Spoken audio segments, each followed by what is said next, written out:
Welcome to channel AMAC, your insight to the Australian visa system.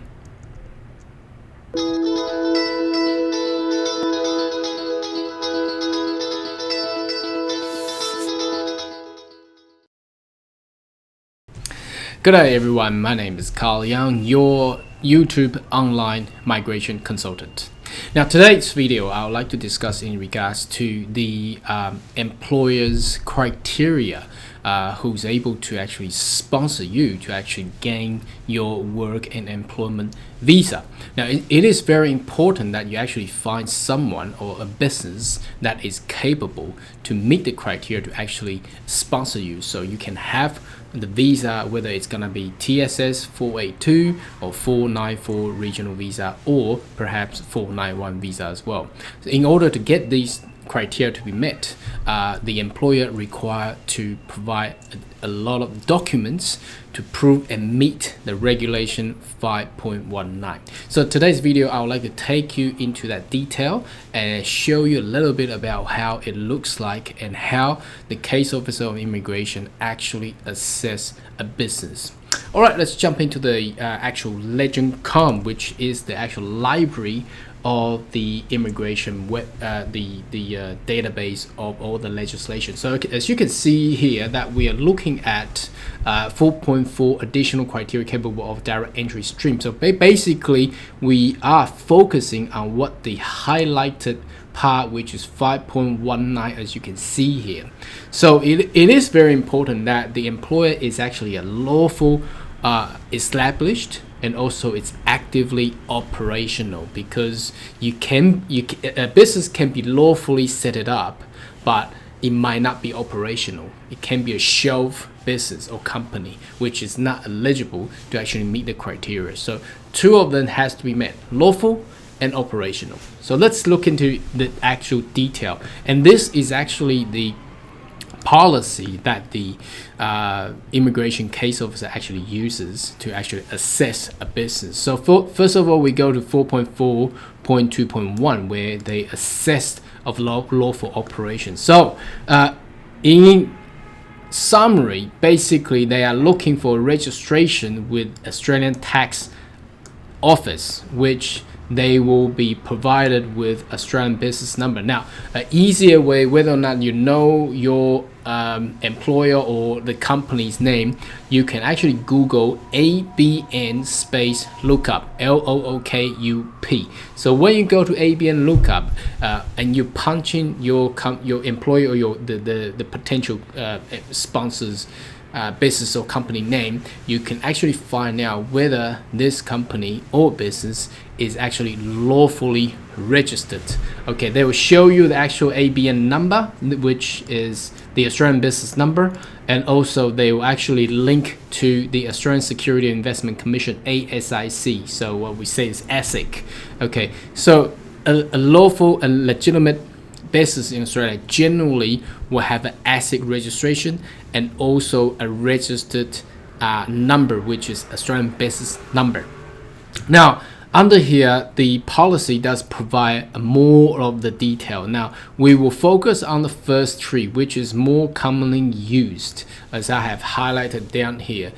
Sole trader, which generally used for a lot of contracting business, like in building construction industry. So they are all required. As you can see, the common registration here is the ABN registration. So all of them require to have ABN registration, because the only way you can that's the only way you can lodge all your taxation documentation. If you don't have ABN, you cannot even lodge taxes. So then if you cannot lodge taxes, you're not lawfully registered at all. So ABN, as you can see on the table, all of them require to have ABN. Now all of them may have business name. You may not have business name, but you may have company name. Okay, so company down here does have an ASIC register, so they have evidence of incorporation of ACN or a company number. Okay, it's generally a bit shorter than ABN.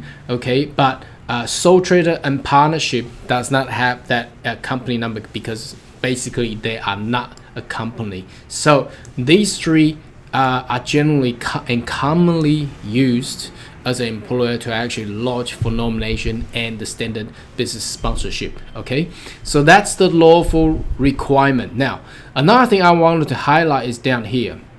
Some of the company structure are under a trust. Now, trust basically is a structure where they have other beneficiaries behind the whole business. So then they will appoint a trustee, whether it can be a person, a sole trader, a partnership, or a company. Generally, it's going to be a company. Now, so that the company's ABN would not actually be the trust ABN. So in order to find out this, additional requirement is the trustee and the trustee's ABN, which is only can be extracted through the actual employer. It cannot really be searched from ABN lookup. So if your employers or company is under a trust structure, is a little bit complicated, then require your accountant or the employer's accountant to provide the trustee and the actual ABN uses for taxation purpose. Okay, now there are other businesses do have registered business name, which it can be easily searched as well. When you go to ABN lookup, you then connect to ASIC and you can find out all these business names. Now, having a business name doesn't give you a legitimate reason to have a lawful operation. You can buy a business name, but you may not even have a company or business.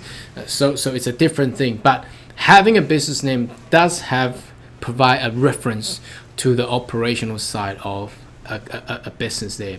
Okay, now moving down to the active operating of business in Australia. So now this is the part where the bulk of it basically requires provide supporting evidence of the taxation and taxes that you have been lodged. So in order to do that, there will be financial statements, which is yearly report, BAS, business activity statements, which are generally lodged quarterly, and IAS, which is lodged for all the employees, their wages and salaries. So having these three provided, and also the company tax return if you have a company. Okay, so having all these will actually show the operational side and the current status of the business. So without having these, basically it cannot be shown that cannot demonstrate that the actual employer or the company or the business is actually operational. It can be some business sitting there without doing any activity at all. Okay, now coming down to this part, I also want to point to is the starting up business or startup business. Now, generally a startup business is defined as a business operating less than 12 months. So as you can see in the first sentence, a startup business will not be determined to be actively operating until ABN or ACN has been registered additional business physical operation. The result of that is the business has operated for a longer time but has changed ownership, resulting new ABN and ACN being required. Business is now considered a startup business. A startup business must provide business activities. So basically meant that it's a higher requirement for a startup business. It can be done, but generally we don't recommend, because you actually unless there is a genuine reason. If a business only just started up for 1 or 2 months, you will easily get a refusal on the application. So I would say at least 6 months, and best obviously to be over 12 months. You get all the documentations, because there are other criteria in the nomination side of the law required to demonstrate that the business can prolong for a further 3 to 5 years of operation, so that your visa and employment can be secure for the next 3 to 5 years. Otherwise, what if the business go bankrupt or shut down? The whole visa has been granted, and then you lost the job or loss of the opportunities or employments. That now actually create an issue there. So again, I don't recommend, but you can do it provided you have all these documentations. But the best is to have an established business. Down in this side here, as you can see, oops, I don't know why the highlighting Here we go. Okay, the best thing is to have an established business, that is a business that has been there for more than 12 months. So you get all the documentation as I have mentioned previously, and get all that together. Obviously, now the key here is that I want to put an additional point here, is that as I have mentioned, under the nomination criteria, you have to, the employer has to demonstrate that the company or the business will continue to roll for the next 3 to 5 years. So they do have another key definition here, is that the company or the business is financially fit.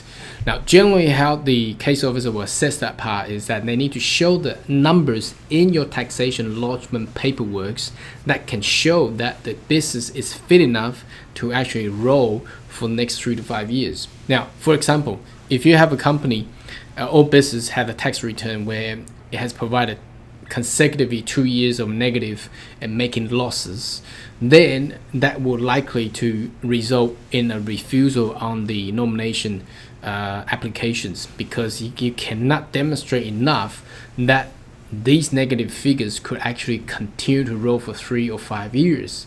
Okay, so the key here is that the business has to show the financial figures that can be determined, and the best way to do that is get your accountant to provide a letter of support, and get your accountant to actually state it out why the accountant believe the business can still sustain for the next 3 to 5 years, and that will be a key statements to show and prove and demonstrate the business can actually sponsor someone from overseas skilled workers. Anyway, if you do have any further question, or you can leave a comment down below. At the end, I would like you to consider to subscribe to our channel, so that next time when we have news and anything about the visa insights, you'll be the first one to get these updates. Thank you for watching. I see you in the next video. Goodbye.